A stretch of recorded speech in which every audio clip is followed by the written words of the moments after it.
Sini bukan tak ada tertib, sini ada tertib. Cuma mualat tak ada. Mualat tak ada. Tapi orang hak kata kena ada mualat, dia kata ni mualat ada juga, maksud mualat itu tak ada kering anggota sebelum pada tu. Ni semetar ni kata dia, ni tak ada kering. Bermakna ada mualat juga sini. Tak boleh kamu kata tak ada mualat. Imam Bukhari kata tak boleh tu, tak jelas. Tak jelas. Lepas tu baru dia basuh kaki. Apa-apa yang kena pindah. Jadi kita kena pindah juga kau. Jadi duduk mandi bawah apa ni paip hujan tu, kena lari nak kau. Lari lagu mana, kena hola kaki pula dah. Susah juga tu nampak rohak kan. Situlah ulama-ulama kata yang Nabi lari ni yang ada sebab, bukan saja-saja. Sebab dia orang zaman dulu kan, dia mandi atas tanah. Apabila mandi atas tanah juga dia ngecik. Dia beralih tu cari tempat kering lah. Sebab kalau mandi situ dia akan ngecik pula, dia nak sudah dah ni. Dia nak jimat air kan.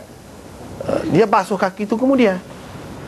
Basuh kaki tu, itu kita sudah bincang dah dulu. Adakah anggota wuduk tu sebahagian daripada anggota mandi atau tidak?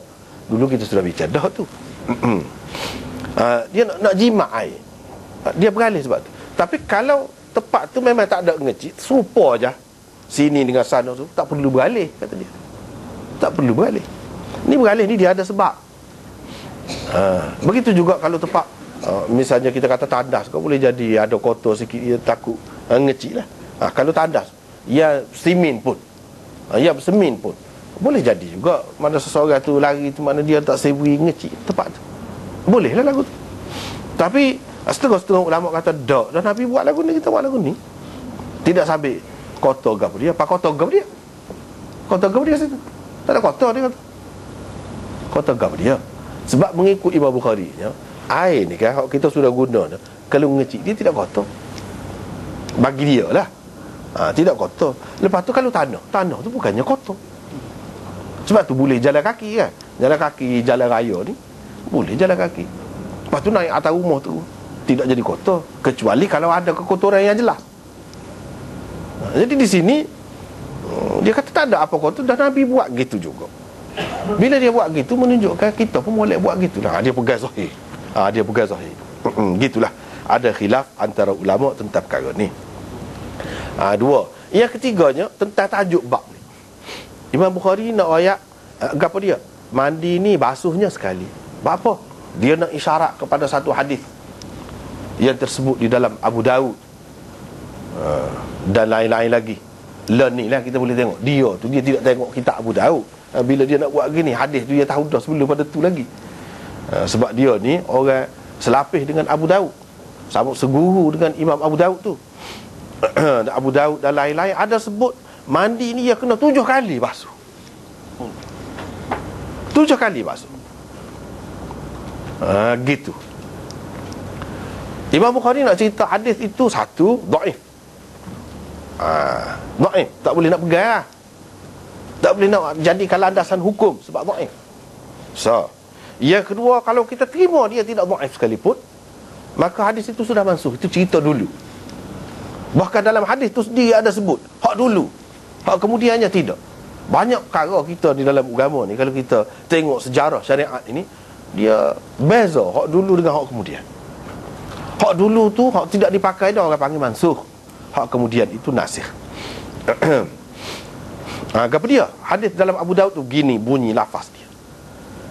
Hadis diriwayatkan oleh Ibnu Umar, dia kata kanatis salah 50 wal ghusl min al janabah 7 mirar wa ghusl al bawl min al thawb 7 mirar falam yazal Rasulullah sallallahu alaihi wasallam yas'alu hatta ju'ilat as-salatu 5 wal ghusl min al janabah marratan wa ghusl al bawl min al thawb marratan. Dia kata asas silahnya sembahyang ni 50 sembahyang yang diwajibkan ke atas kita. Dan mandi janabah 7 kali basuh anggota kita tu.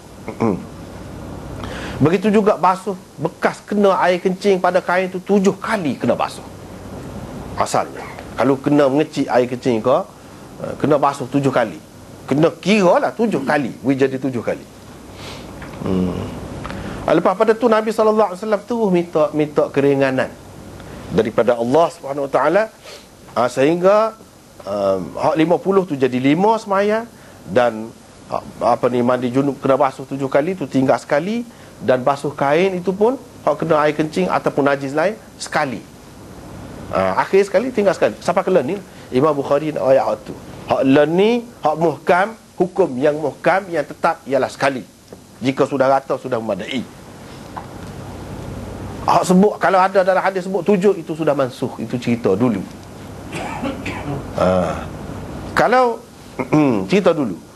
Lepas tu hadis ni tak kuat. Kalau kita nak pegang jugalah, katakanlah nak pegang juga, tak boleh. Sebab apa? Sebab hadis ini dhaif. Di dalam sanad dia tu ada Ayyub bin Jabir, dhaif.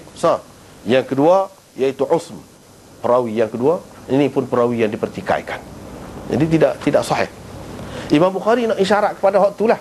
Kamu kena ingat, kamu kan keliru jumpa dengan hadis tu, kamu kata kena mandi 7 kali pula, ataupun molek 7 kali ke? Tak. Hak molek 3 kali. Hak Nabi buat, bukan 7. Hak 3 tu tetap ada, tapi 3 tu sebagai hak sunat. Hak wajibnya sekali. Hak dulu ni cerita wajib ni 7 kali tu wajib. 7 kali tu wajib. Imam Bukhari nak cerita di sini dari segi sejarah hukum. Sejarah hukum. Yang ni hak sekali ni hak kemudian. Dan kita umat disuruh kita ikut hak terkemudian daripada apa yang dibuat oleh Nabi SAW. Begitulah dalam apa-apa perkara pun. Dia kira hak kemudian, hak terkemudian. Serupa dengan semayam ayat kan. Semayam ayat ni ada 9 kali pun Nabi takbir ada. 5 kali ada. Macam-macam ada.